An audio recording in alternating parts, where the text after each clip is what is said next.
We shall now continue with the general debate. The Assembly will hear an address by His Excellency Benjamin Netanyahu, the Prime Minister of the State of Israel. I request protocol to escort His Excellency.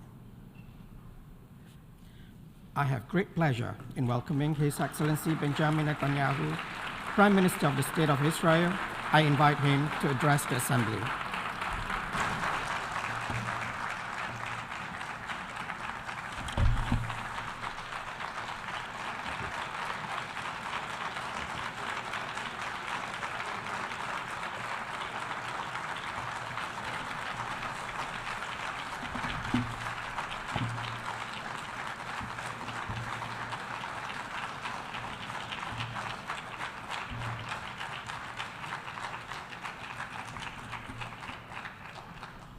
Thank you, Mr. President.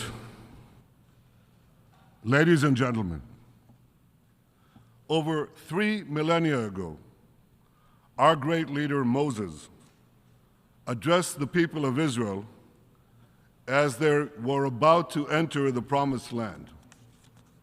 He said they would find there 2 mountains facing one another, Mount Gerizim, the site on which a great blessing would be proclaimed, and Mount Ebal, the site of a great curse.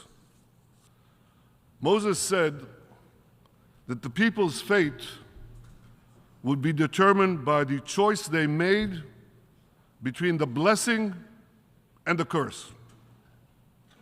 That same choice has echoed down the ages, not just for the people of Israel, but for all humanity. We face such a choice today. It will determine whether we enjoy the blessings of a historic peace, of boundless prosperity and hope, or suffer the curse of a horrific war, of terrorism and despair. When I last spoke at this podium 5 years ago, I warned about the tyrants of Tehran. They've been nothing but a curse to their own people, to our region, to the entire world. But at that time, I also spoke about a great blessing that I could see on the horizon. Here's what I said, quote, "The common threat of Iran has brought Israel and many Arab states closer than ever before, in a friendship that I have not seen in my lifetime." I said the day would soon arrive when Israel would be able to expand peace beyond Egypt and Jordan to other Arab neighbors, end quote. Now, in countless meetings with world leaders, I made the case that Israel and the Arab states shared many common interests, and that I believed that these many common interests could facilitate a breakthrough for a broader peace in our region. Thank you.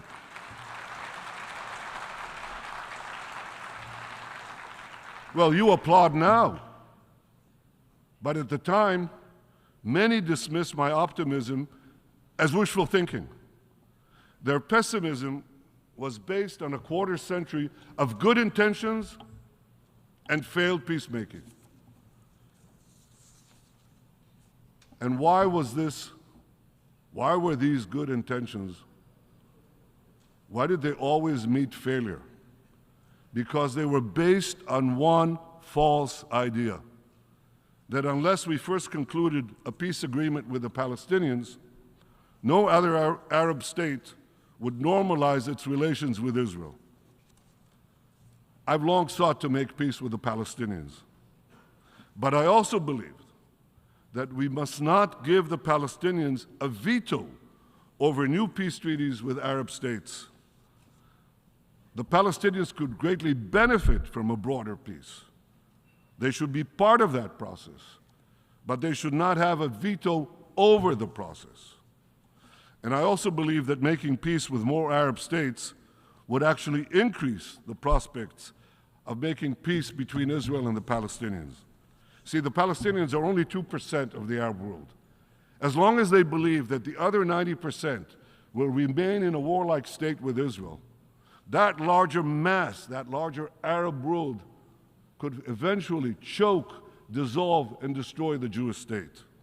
So when the Palestinians see that most of the Arab world has reconciled itself to the Jewish state, they too will be more likely to abandon the fantasy of destroying Israel and finally embrace a path of genuine peace with it. Now, for years, my approach to peace was rejected by the so-called experts. Well, they were wrong. Under their approach, we didn't forge a single peace treaty for a quarter century. Yet in 2020, under the approach that I advocated, we tried something different. And in no time, we achieved an amazing breakthrough. We achieved 4 peace treaties working with the United States. Israel forged 4 peace treaties in 4 months with 4 Arab countries: the United Arab Emirates, Bahrain, Sudan, and Morocco. The Abraham Accords were a pivot of history. And today, we all see the blessings of those accords. Trade and investment with our new peace partners are booming. Our nations cooperate in commerce, energy, water, agriculture, medicine, climate, and many, many other fields. Close to 1 million Israelis have visited the United Arab Emirates in the past 3 years. Every day, Israelis save time and money by doing something they couldn't do for 70 years. They fly over the Arabian Peninsula to destinations in the Gulf, India, the Far East, Australia. The Abraham Accords ushered in another dramatic change. It brought Arabs and Jews closer together. We see it in the frequent Jewish weddings in Dubai, in the dedication of a Torah school in a synagogue in Bahrain, in the visitors flocking to the Museum of Moroccan Judaism in Casablanca. We see it in lessons that are given to Arab students about the Holocaust in the UAE. There's no question. The Abraham Accords heralded the dawn of a new age of peace. But I believe that we are at the cusp of an even more dramatic breakthrough, an historic peace between Israel and Saudi Arabia. Such a peace will go a long way to ending the Arab-Israeli conflict. It will encourage other Arab states to normalize their relations with Israel. It will enhance the prospects of peace with the Palestinians. It will encourage a broader reconciliation between Judaism and Islam, between Jerusalem and Mecca, between the descendants of Isaac and the descendants of Ishmael. All these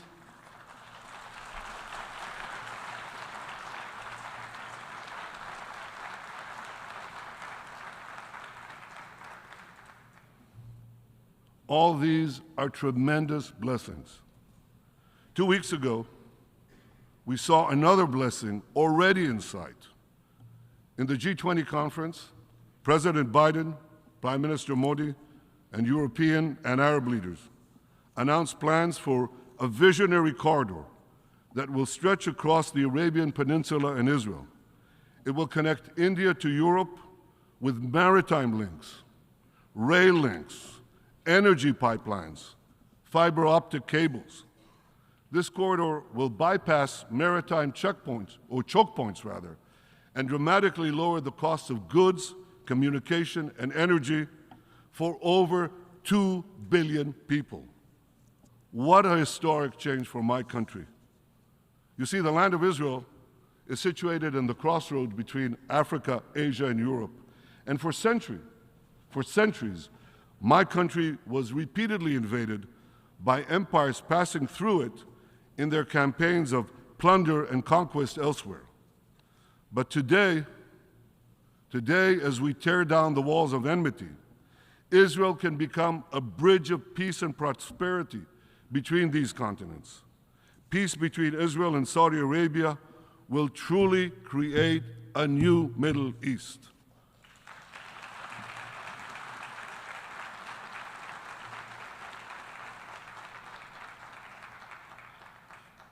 To understand the magnitude of the transformation that we seek to advance, let me show you a map of the Middle East in 1948, the year Israel was established. Here's Israel in 1948. It's a tiny country, isolated, surrounded by a hostile Arab world. In our first 70 years, we made peace with Egypt and Jordan, and then in 2020, we made the Abraham Accords, peace with another 4 Arab states. Now look at what happens when we make peace between Saudi Arabia and Israel. The whole Middle East changes. We tear down the walls of enmity. We bring the possibility of prosperity and peace to this entire region, but we do something else. You know, a few years ago, I stood here with a red marker to show the curse, a great curse, the curse of a nuclear Iran. But today I bring this marker to show a great blessing, the blessing of a new Middle East between Israel, Saudi Arabia, and our other neighbors. We will not only bring down barriers between Israel and our neighbors, we'll build a new corridor of peace and prosperity that connects Asia through the UAE, Saudi Arabia, Jordan, Israel, to Europe. This is an extraordinary change, a monumental change, another pivot of history.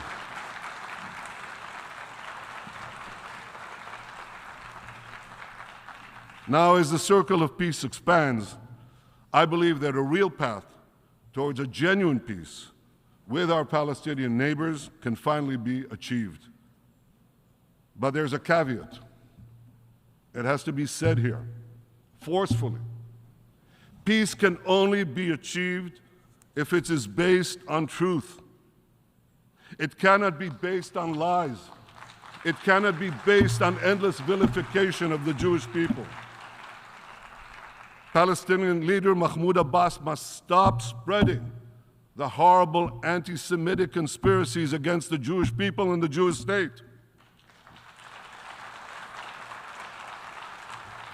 I mean, he recently said that Hitler wasn't an anti-Semite. You can't make this up. But he did. He said that. And the Palestinian Authority must stop glorifying terrorists. They must stop its ghoulish pay-to-slay policy of giving money to Palestinian terrorists for the murder of Jews. This is all outrageous. It must stop for peace to prevail.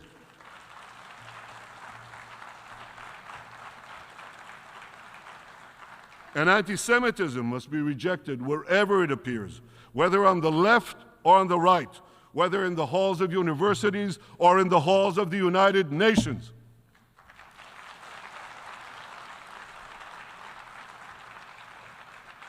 For peace to prevail, the Palestinians must stop spewing Jew hatred, finally reconcile themselves to the Jewish state. By that I mean not only to the existence of the Jewish state, but to the right of the Jewish people to have a state of their own in their historic homeland, the land of Israel.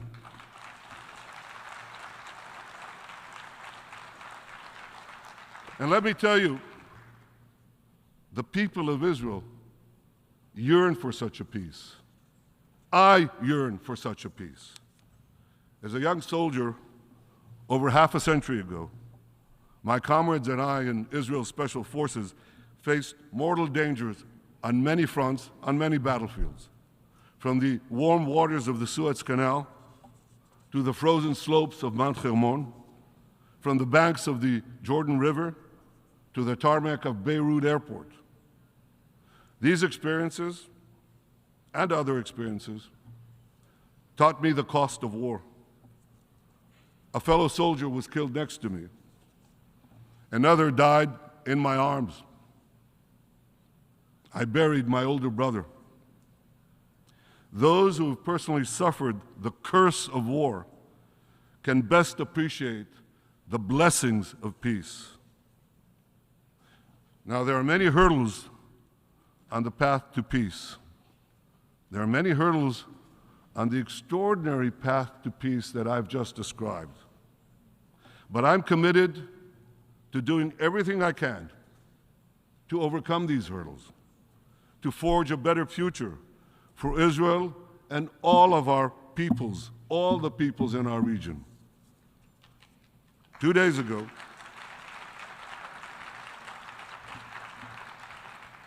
ago, I discussed this vision of peace with President Biden. We share the same optimism for what can be achieved. And I deeply appreciate his commitment to seize this historic opportunity. The United States of America is indispensable in this effort.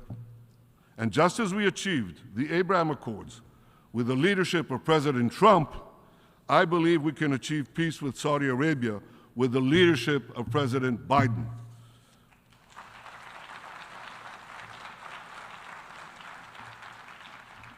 Working together with the leadership of Crown Prince Mohammed bin Salman, we can shape a future of great blessings for all our peoples.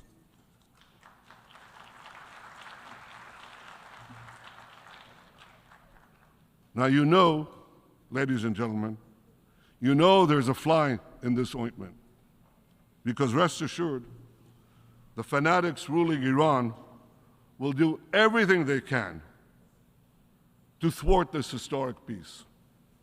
Iran continues to spend billions to arm its terror proxies. It continues to extend its terror tentacles in the Middle East, Europe, Asia, South America, even North America. They even tried to assassinate the Secretary of State of the United States of America. They even tried to assassinate the National Security Advisor of the United States of America. This tells you all you need to know about Iran's murderous intentions and Iran's murderous nature. Iran continues to threaten international shipping lanes, hold foreign nationals for ransom, and engage in nuclear blackmail. Over the past year, its murderous goons have killed hundreds and arrested thousands of Iran's brave citizens. Iran's drones and missile program threaten Israel and our Arab neighbors, and Iran's drones have brought and bring death and destruction to innocent people in the Ukraine. Yet the regime's aggression is largely met by indifference in the international community.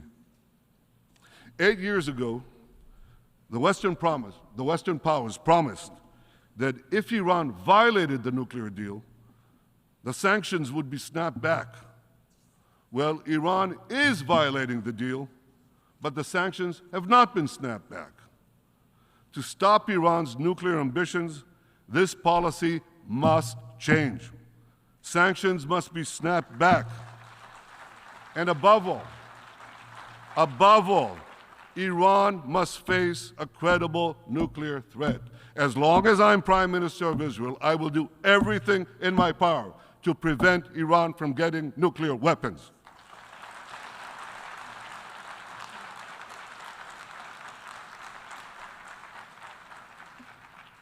Equally, we should support the brave women and men of Iran who despise the regime, who yearn for freedom, who've gone out bravely on the sidewalks of Tehran and Iran's other cities and faced death.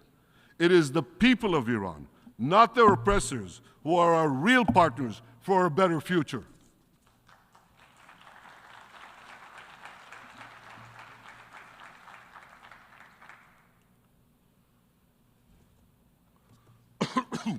Ladies and gentlemen, whether our future will prove to be a blessing or a curse will also depend on how we address perhaps the most consequential development of our time, the rise of artificial intelligence. The AI revolution is progressing at lightning speed. It took centuries for humanity to adapt to the agricultural revolution. It took decades to adapt to the industrial revolution. We may have but a few years to adapt to the AI revolution. The perils are great, and they are before us. The disruption of democracy, the manipulation of minds, the decimation of jobs, the proliferation of crime, and the hacking of all the systems that facilitate modern life. Yet even more disturbing is the potential eruption of AI-driven wars that could achieve an unimaginable scale.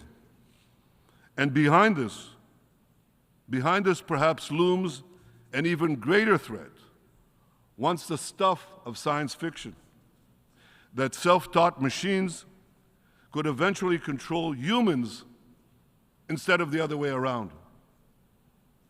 The world's leading nations, however competitive, must address these dangers. We must do so quickly, and we must do so together. We must ensure that the promise of an AI utopia does not turn into an AI dystopia. We have so much to gain. Imagine the blessings of finally cracking the genetic code, extending human life by decades, and dramatically reducing the ravages of old age. Imagine healthcare tailored to each individual's genetic composition and predictive medicine that prevents diseases long before they occur. Imagine robots helping to care for the elderly. Imagine the end of traffic jams with self-driving vehicles on the ground, below the ground, and in the air. Imagine personalized education that cultivates each person's full potential throughout their lifetime. Imagine a world with boundless clean energy and natural resources for all nations. Imagine precision agriculture and automated factories that yield food and goods in an abundance that ends hunger and want. I know this sounds like a John Lennon song, but it could all happen. Imagine that we could achieve the end of scarcity, something that eluded humanity for all history. It's all within our reach. And here's something else within our reach. With AI, we can explore the heavens as never before and extend humanity beyond our blue planet. For good or bad, the developments of AI will be spearheaded by a handful of nations, and my country, Israel, is already among them. Just as Israel's technological revolution provided the world with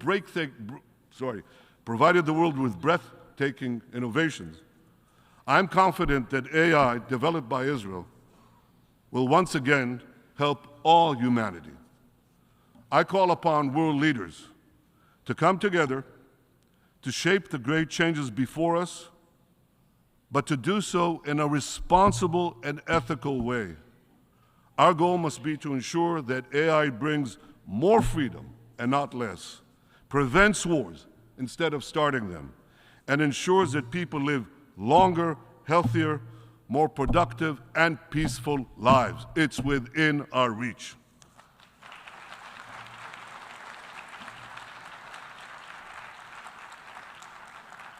And as we harness the powers of AI, let us always remember the irreplaceable value of human intuition and wisdom. Let us cherish and preserve the human capacity for empathy, which no machine can replace. Thousands of years ago, Moses presented the children of Israel with a timeless and universal choice. Behold, I set before you this day a blessing and a curse. May we choose wisely between the curse and the blessing that stand before us this day. Let us harness our resolve and our courage to stop the curse of a nuclear Iran and roll back its fanaticism and aggression. Let us bring forth the blessings of a new Middle East that will transform lands once ridden with conflict and chaos into fields of prosperity and peace. And may we avoid the perils of AI by combining the forces of human and machine intelligence to usher in a brilliant future for our world in our time and for all time. Thank you. On behalf of the Assembly, I wish to thank the Prime Minister of the State of Israel for the statement just made, and I request protocol to escort His Excellency